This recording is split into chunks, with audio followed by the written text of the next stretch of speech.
Well, so last night around 5 o'clock my time, the usual patch time, as we all expected, ArenaNet did drop Halloween into the game. So Halloween's one of those big festivals for Guild Wars 2, has always been a big thing for the franchise, was the first ever festival event they did, was always very popular and successful back in the original game, though honestly the bar to make a popular and successful festival appears to have been much lower back then, and they tend to have done some reasonably cool stuff in the early years for Halloween in Guild Wars 2, and now started recycling the content more and more in the later years as time's gone on. So there's a whole host of things that can come in on a Halloween event, and the question is each year, which one of them are they actually bringing?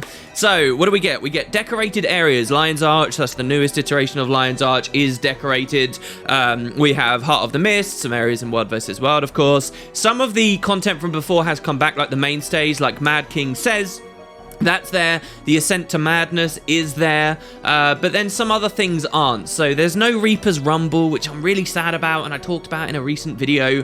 This was the MOBA style PvP game type they had in the original year 2012 and has never returned since. In fact, when I talked about that, I had a lot of people saying, "Whoa, I've never seen that." Yeah, Reaper's Rumble. They didn't bring it back, unfortunately. Even worse, there's no Lunatic Inquisition this year either. That's the one where you're the vaguely PvP, almost like South Sun survival game type where it's zombies basically, and you're in the labyrinth. That's not there. The Clock Tower has returned, but there's basically no reason to run it. The Labyrinth has returned, but because of stuff like Auric Basin multi-loot, people are complaining it's not profitable enough anymore. So, just a little bit muted. That's basically all I'm going to go for, like, crazy detail on the events themselves. If you click the link on screen right now, though, you can check out some of the other videos I've done on Halloween in the years as they've come out, where I go into way more detail. In fact, I've just made a playlist of all the festival content that's ever gone into Guild Wars 2 as a franchise, all in that one playlist. So not only can you see the Guild Wars 2 events and some of the specifics there, but even in earlier years, going way back to the Guild Wars 1 Halloweens and the Guild Wars 1 Winter's Days and stuff like that. So yeah. Bit of sadness, really, but they did do some cool stuff. There are a lot of new items. It does develop on what we saw last year. Now, remember, last year, you had Halloween and Heart of Thorns very much around the same time. But last year, what they added was Night Fury, the shoulder piece with the mysterious Mystic Forge recipe everyone was desperate to figure out, cost loads of linseed oil and stuff, had that beautiful effect with the bats. We did a stream looking at it, and it was really, really expensive, like one of these super expensive prestige items associated with festivals, which they've been doing a bit. We saw that happen in Winter's Day as well. Well, they've gone with that again, in my opinion, but there's like lots of different items they're going with. So first of all, there's new skins you can get from trick-or-treat bags. There's like 3 of them. There are 4 new minis you can get as well, and like if you look at the Raven costs a crazy amount of candy corn, which is good because you need some crazy amounts of candy corn as a sink for candy corn to mean anything in the game, but it's a ridiculous amount, this cool Raven. And then there's some others too, which seem to be associated with scavenger hunt style things with special action hotkeys. There's a cat, and I don't quite understand the entirety of how to acquire it, and there's a couple more too. So they've got these ideas in there, I think, like hidden methods of acquiring some of this stuff. It's all really cool because it builds so much speculation, and it's a nice way to get people hyped around the festival, even though they might not have added much, you know, in the way of real new content. In fact, they seem to be taking a lot away when it comes to Halloween. In terms of new items as well, we have 5 new Halloween decorations. None are really good for architecture like the Super Adventure Box ones. You remember, technically speaking, the most recent festival we had was the Super Adventure Box one. It's the same nature of a patch. It comes back every now and then. And with SAB, they did some amazing decorations that were really good for building entire areas like floors and ramps and walls. I was hoping that because they saw how successful the Super Adventure Box ones would be, we would have going forward now floors and walls and ramps, but in different themes. So like Halloween themed, like prison walls and stuff like that. I don't know. They didn't do that. There are some new decorations though. One of them's like this little mausoleum, or big mausoleum, I should say, and they kind of build on last year's. I'm hoping that last year's have returned. I haven't verified that yet because our guild hall never actually existed last year. So I'd like to be able to get some pumpkins, stuff like that back. We'll wipe the hall and we'll have everybody decorate it. 500 people going nuts decorating a hall, all to be Halloween themed. That'll be badass. I'd love it to see what we can do with that. So yeah.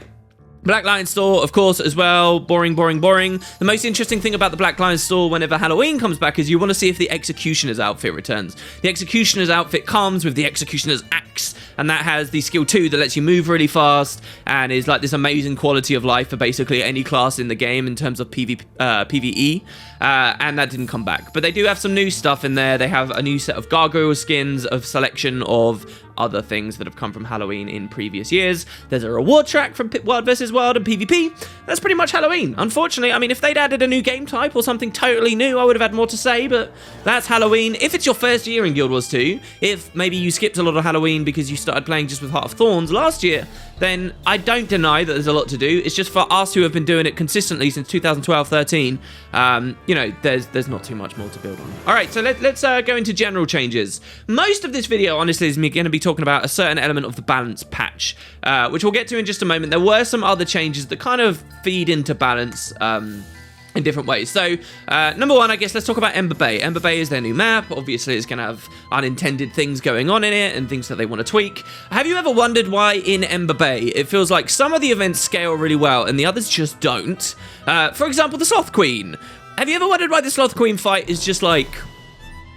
right? It's really not that interesting. There's not much going on with the sloth fight. You look at, say, Bloodstone Fen, and when they added a raid boss into the open world, it was really interesting. It wasn't difficult necessarily, but it was built up a lot. It lasted a while. The Sloth Queen just kind of spawns. She walks into this little arena area, and you just kill her while she walks around. That's it, it's done.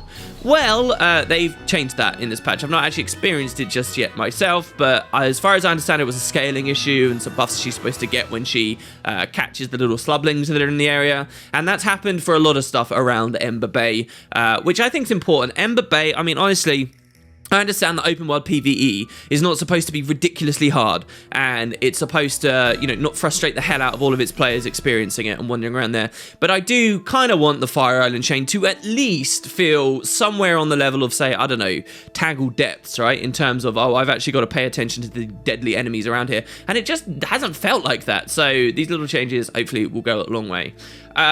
As always, when I do these patch notes, there is a link in the description where you guys can read the full thing. I'm just picking out the best stuff for me and the things I think are most important for the game. So here's something I really liked. The Thormanova Fractal Anomaly Fight platform has been changed a little. So those that don't remember that they did a Fractal patch recently where they added a new instability, which was the suggestion that all the fractals are blowing together. I haven't really talked on the channel about what that does, but essentially it adds various mechanics from all over the place and dumps them in all at once. So you can get a Jade Maw Tentacle, for example, spawn in the middle of any other fractal or encounter you're on. You can have Horik fire his cannons at you. You can have the Skyhammer, actually, which isn't fractal related at all, but the Skyhammer from PvP will suddenly nuke, and you'll hear that audio cue. So it's been really cool for fractals, but the one annoying thing has been when you fight the anomaly at the end of the Thormanova reactor fractal and you're on this unstable floor that can disappear, you'll have stuff like Horik firing his cannons at you, but none of the AoEs will show properly. And it's fair enough that the devs didn't know this problem would be here. The Thormanova reactor fractal wasn't originally designed to have this in it, and it was horrible because you just randomly get CC'd and then you die if you took too long in the fight. That was annoying, and they've changed that, so yay, thank you very much. It might seem really minor, but I've been doing quite a lot of fractals lately. They're so good for money that it started to irk me, and now they fixed it, so yay.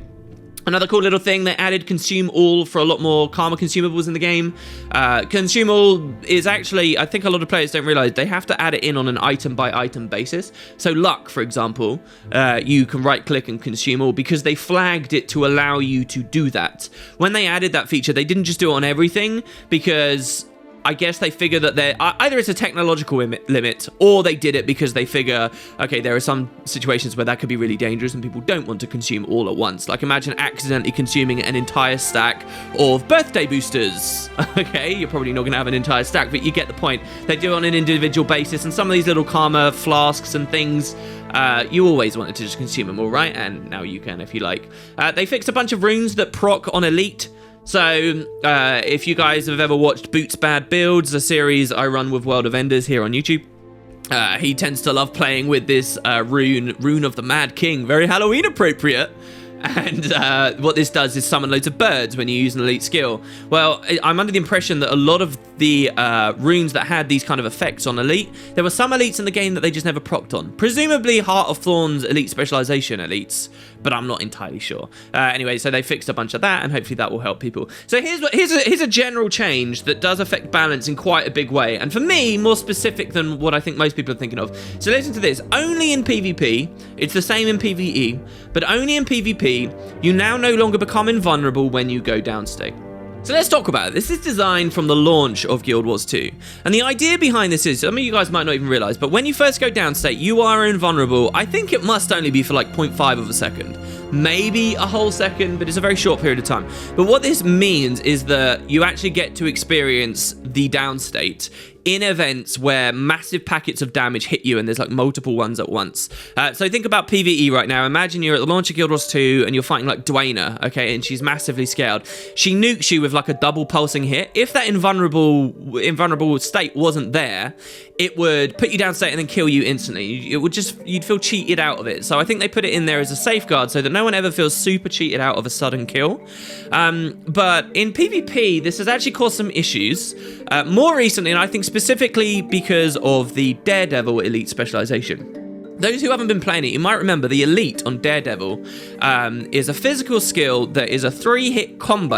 And if you get all the way to the 3rd hit, so you have to land 1, you have to land 2, then the 3rd, that will, if it hits someone who's in downstate or would kill someone, thus putting them into downstate, it will instantly stomp them. And that's a really cool skill, and you do see some people running it, but it's too fiddly when, say, the 1st hit does some damage, the 2nd hit kills them, and then the 3rd lands, but instead of just killing them, it hits the invulnerable frame. Oh dear. And then you're over.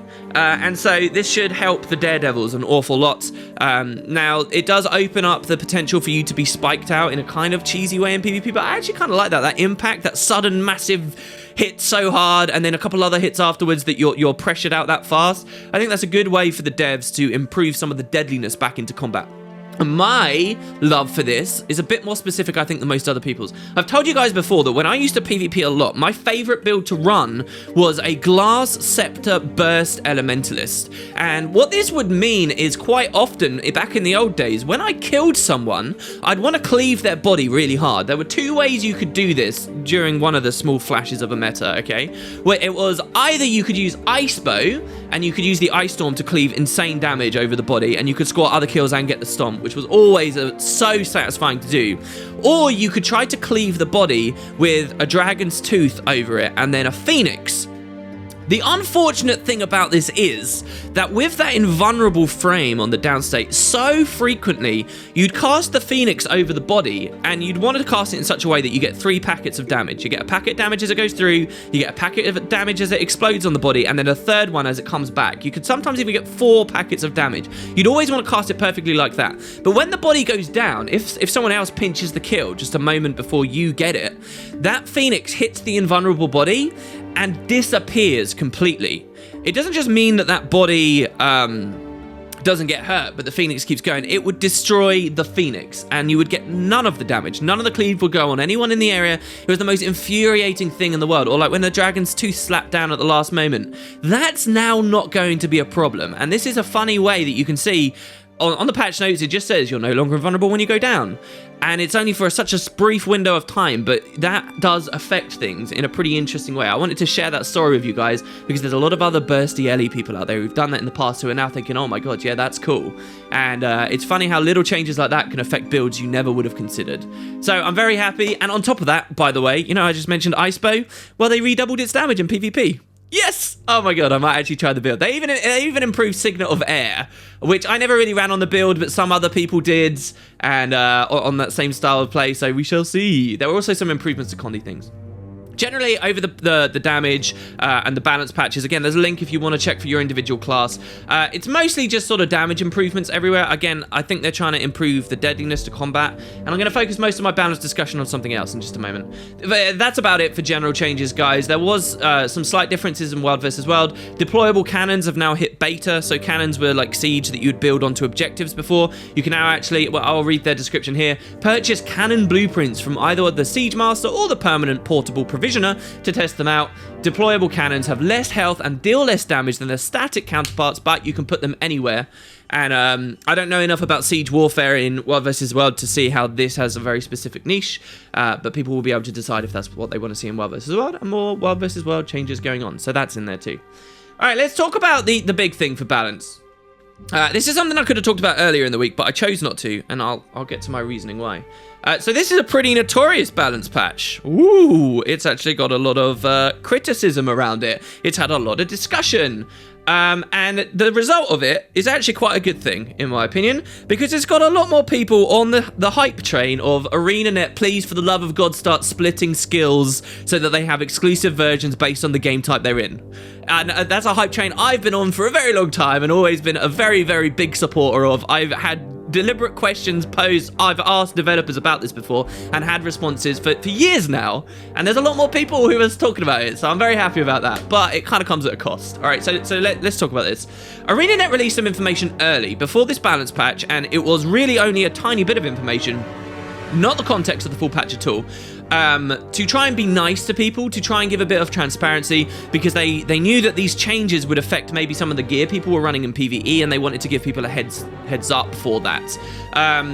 So what they did, though, I think this was a mistake. It spiraled into a lot of salt, a lot of rage, and was probably a huge issue. I get that they were trying to be nice, but I don't think they should release little bits of information like that before patches, even if it does revolve around people's gear. If you have to re-gear, they've got the Mystic Forge recipes in there. That doesn't make it such a huge pain. I don't think they have to worry about it. Neither do I agree with some of the sentiments I saw. Highly upvoted sentiments on Reddit that apparently if people had to spend money on Ascended gear, you should never change the meta because I had to spend money on it. No, we should be changing the meta. We should be seeking to improve the game. We should be looking at balance. Anyway, even if that comes at the cost of the original armor you made, which you can now easily stat swap, please. All right, anyway, moving on. So basically the changes to this, it centers around boon duration and boon sharing in two specific areas. We're talking about the Herald F2, so the unique profession mechanic. If you're a Herald, this is called Naturalistic Resonance. And what this does is it increases everyone's boon duration around you by 50%, or it did before this patch. That is the equivalent of plus 750 concentration to everyone, okay? It's a huge buff. And it also, the other main thing that changed was the Mesmer's Signal of Inspiration, which copies all the boons that are on you onto all your allies around you with their existing durations, and allowed for, based on the original boon applier's boon duration, I believe, but basically allowed, these two things together allowed ludicrous amounts of boons to be copied all over Zergs, all right? The result was, let's look at World versus World, okay? The result in World versus World of these two things, among quite a lot of other stuff that still remains unchanged, by the way, is that you'd have Zergs filled with players on permanent boons, okay? This is something the devs obviously never anticipated, and I'm talking permanent protection, permanent quickness is huge, heavy amounts of stability, and also probably, I think, one of the most important ones, permanent resistance. I'm talking 3 minutes plus of some of these boons, like when you look at stuff like regeneration, okay? It's huge. And so that has really dominated World versus World meta, as far as I understand, maybe even before, but especially after we've left like the pirate ship meta, which people hated, and generally this one is a bit better. So you might think, okay, all right, there's loads of boons in World versus World, all the players have to do is counter-comp that, all they have to do is run boon strip. But here's the thing, a lot of boon strip, you're probably going to think of like necro well bombing, which will corrupt people's boons and turn them against them, and there is space in the game for some boon strip, but when you think about it, okay, when you've got this many players on so many of these buffs, you can't even like really CC people to keep them in like well bombs, because they have such high stability uptime and such high resistance. Your cripples, your chilled, nothing lands, and people can just get through. So really, you had to resort to very focused single target damage and praying that you could like do individual corrupts on that one person. And that may sound good, but you really want a balance of both types of play, right? You don't want this one small narrow window to dominate everything else. So the other thing that was sort of killed from this as well is if you think about classic World versus World Zerg warfare, for many years, there was always the role of the people who could pick off people's tails. Somebody starts lagging behind the Zerg and you're the thief that gets to go in and jump in and slowly pick people off as they lose their positioning. Well, when those people who are falling behind on their tails have such ridiculous boon uptime on them anyway, it's killed a lot of that role as well. So obviously you want to diversify the experience in World vs. World. You want to improve the fights in World vs. World. The developers looked at these two skills and they nerfed them. And all this whole time from this perspective, I think that's rightly so, okay? The problem is, obviously, that this hit PvE, because the devs don't split based on game type. Now, honestly, this doesn't affect, like, 80% of us, but it really, really doesn't. A lot of people don't raid. A lot of people just do their open world stuff, where the idea of builds doesn't really even matter. A lot of people just do their dailies and stuff. But if you are a raider, you got pretty hit hard here.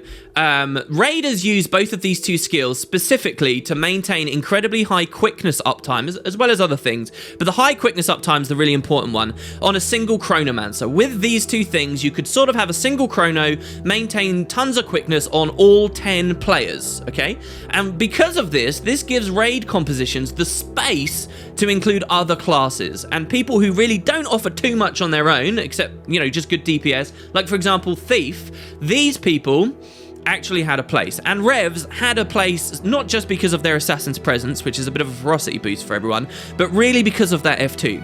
Now, by killing these two components, you're eliminating a lot of the raid build diversity. Remember that we're in a situation, guys, where boons and buffs only affect 5 targets, not all 10.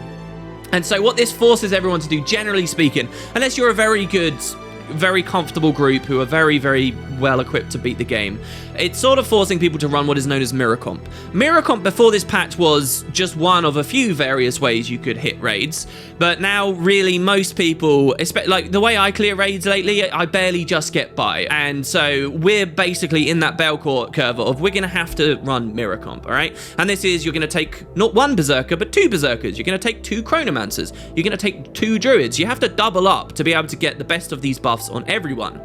So, as a result, it's killed the composition diversity. What World vs. World's gain has been is PvE Raiders' loss.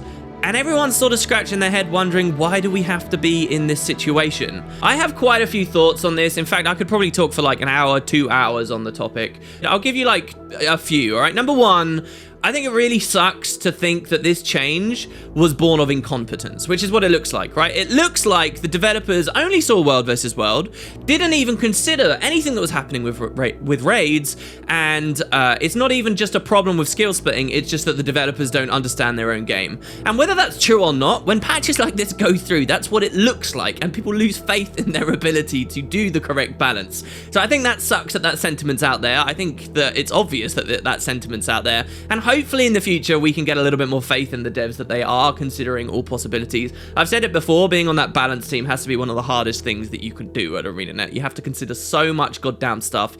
Giving them the tools to split would be wonderful. And so yeah, I absolutely agree. Everybody who's saying we need skill splitting, please, not just PvP and PvE, which I think is what they were settling on before. It's obvious that World vs. World is its own game type too, right? And really we do need that 3-way splitting. I do still wonder how much of it is a philosophy question for ArenaNet versus a technical decision, and just, oh, it's very hard for us to maintain lots of skills on a technical level when we split them in so many ways. And really, I want to see more discussion about that, okay? The third thing I'd say, right, is I am disappointed with how content some people seem to be to just sit around saying, oh, skill split, it's so obvious, ArenaNet, you're so stupid, why aren't you skill splitting? And then just leave it there. That's not enough, guys. That's nothing. Obviously, skill splitting would help us. Take the discussion further. Remember, I've brought this up to them before. We've heard it before. The developers' philosophy on skill splitting, last I heard, was that they believe if something is broken in one place, it's probably broken everywhere at once. It's just that the other game types aren't shining a light on that particular balance issue right now, and there's always the chance it will in the future. So they want to nerf or buff across all 3 game types at once to head things off before. Why does no one want to have any real discussion on that philosophy? If you want to attack the devs for not skill splitting, which again, I'm in your corner, let's attack their beliefs about why it's important to do things that way and have a real talk about that rather than just sit there and think, oh, skill split, and then that's enough. I'd also say, yeah, it's a total mistake for them to release that information early. It was meaningless to me. Without full context of the buffs, I was not really that interested in getting involved with the discussion in the first place. They gave us some vague, oh, there'll be other buffs alongside it comment, which could have meant that raid composition would have been fine. I think now that the patch is out, we've seen that really mirror comp is the main thing that's going forward. But in the future, like, I get it, it was nice to try and bring the community in a bit more, but I don't really think it did any good. I wouldn't release tiny bits of information like that early. Give us the whole balance patch notes or none of it, in my opinion. My most controversial opinion probably is this, and hear me out. I would say that even though the old Signet of Inspiration and the old Naturalistic Resonance skills enabled a more varied raid composition, that's true. Even though that's true, I would say they're still ridiculously overpowered outliers of skills, right? No-brainer picks. Now, yes, the perk of their existence was they did enable a more varied raid composition, but because we rely on those two things for balance, doesn't make those two things balanced. I actually have no problem with nerfing outliers like this, and then adding more incentive to take the other classes based on their own merits in the future, all right? Let me describe that. As a thief, would you rather be in a raid just because people have space for a kind of shitty slot where all you do is a bit of damage? Or would you rather be in a raid because you bring genuine things to the table that they might like? Right? I think that the latter is the important part. And what we've seen is the first half of getting there. We've seen a nerf on some outlier skills. Then they'll notice, oh god, this has killed raid composition diversity. And then hopefully we'll see a response the second half where the thief gets its own, or the rev get their own perks beyond that lets them see a place again. Of course, it would have been nice to have that happen a bit quicker and they don't torpedo and nuke the fun of a certain area of the game for, you know, what is it, months and months at a time before they finally bring something more to the table for those classes. That's pretty regrettable. All right, and lastly, I guess, because I could talk on this for so long, all of this really, the main thing that I'm thinking about with this is it just throws more questions to me over what they said way back when.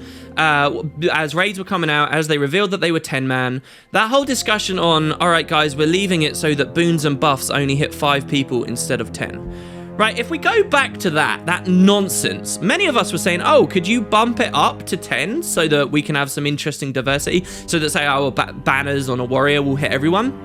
And at Hearthstone's release, the developers suggested that they didn't want to do that for one reason, because it would make a single super comp that is a no-brainer for everyone to run, and that's it. And they didn't want to put themselves in that position.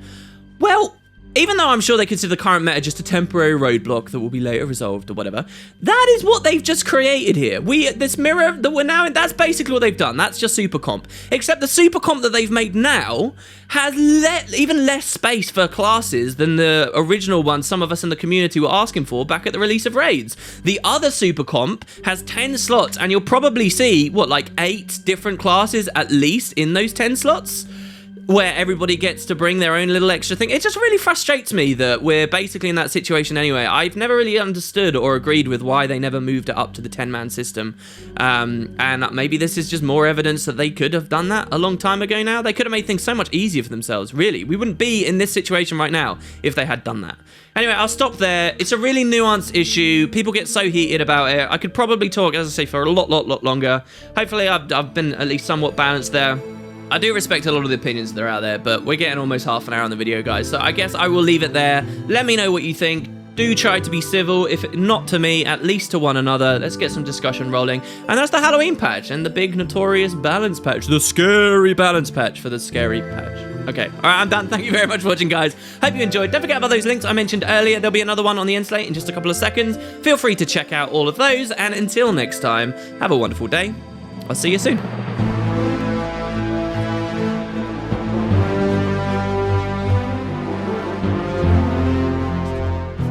About 2 episodes, we're going to be looking at the quests that were added to the Halloween event in 2010. So the last couple of episodes were 2000.